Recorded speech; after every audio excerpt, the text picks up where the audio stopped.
વાગરા વિસ્તારમાં ફાયર સ્ટેશનના અભાવથી વધુ એક આગની ઘટનાને બુઝાવવા તંત્રને ભારે જહેમત ઉઠાવવાની નોબત આવી હતી. વાગરા તાલુકામાં 3 મોટી ઔદ્યોગિક વસાહતો આકાર પામી છે. વાગરા નજીક જ વિલાયત અને સાયખા જીઆઈડીસીમાં મોટા રાસાયણિક ઉદ્યોગો કાર્યરત છે, પરંતુ વાગરા તાલુકા મથક ખાતે ફાયર સુવિધાનો અભાવ મોટી દુર્ઘટનાને નોંધી રહ્યો છે. આ દુર્ઘટનાઓમાં જો કોઈ મોટી જાનહાનિ સર્જાશે તો જવાબદાર કોણ જેવી અનેક ચર્ચાઓ પંથકના જાગૃત લોકોમાં ચર્ચાઈ રહી છે.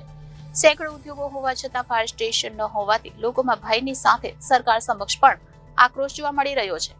આજરોજ વધુ એક ઘટના સર્જાતા એક સિયોશોલ MP1 રાસાયણિક પદાર્થ ભરેલ ટેન્કર નંબર GJ39T6273 જેમાં કોઈ અગમ્ય કારણોસર આગ ભભૂકી ઉઠતા ટેન્કર ભડભડ સળગી ઉઠ્યું હતું, જેથી એક સમય નાસભાગ મચી ગઈ હતી. વાગરા પોલીસે ઘટના સ્થળે પહોંચી સલામતીના ભાગરૂપે વાગરા ભરૂચ માર્ગ બંધ કરાવી ફાયર ટેન્ડરને બોલાવવાની કાર્યવાહી હાથ ધરી હતી.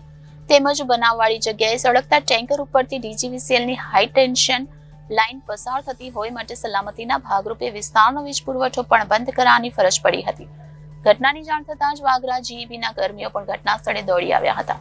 વાગરામાં ફાયર સ્ટેશનના અભાવે વિલાયત સ્થિત બિરલા ગ્રાસિમના ફાયર ફાઇટરોએ આવી પહોંચી આગ ઉપર કાબુ મેળવ્યો હતો. ટેન્કરમાં સિયોશોલ MP1 નામનું રસાયણ ભરેલ હોવાની પ્રાથમિક માહિતી સામે આવી હતી.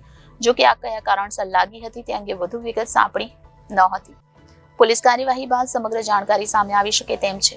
આગની ઘટનામાં ચાલકની સમય સૂચકતાથી તેનો આ બાદ બચાવ થયો હતો, પરંતુ ટેન્કરનો આગળનો ભાગ આગની ચપેટમાં આવીને બળીને ખાખ થઈ ગયો હતો. હાલ તો આવી ઘટનાઓ સામે પહોંચી વળવા પંથકમાં ફાયર સ્ટેશન ઊભું કરવામાં આવે તેવી લોકમાંગ ઉઠી રહી છે. અત્રે નોંધનીય છે કે વાગરા પંથકમાં જ્યારે પણ આગની ઘટનાઓ બને છે ત્યારે તેને પહોંચી વળવા ફાયર સ્ટેશનની કમી હોવાને કારણે આગ વિકરાળ સ્વરૂપ ધારણ કરી મોટી હોનારત સર્જે તે વાત નકારી શકાય તેમ નથી.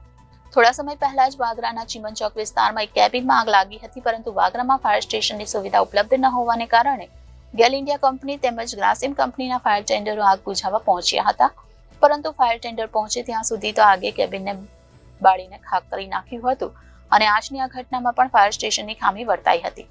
માટે ઔદ્યોગિક હબ ગણાતા વાગરાના તાલુકા મથક ખાતે ફાયર સ્ટેશનની સુવિધા ઉપલબ્ધ કરવામાં આવે તે અત્યંત જરૂરી જણાઈ રહ્યું છે. Reporter Viral Gohil, Janadesh news, Bharuch.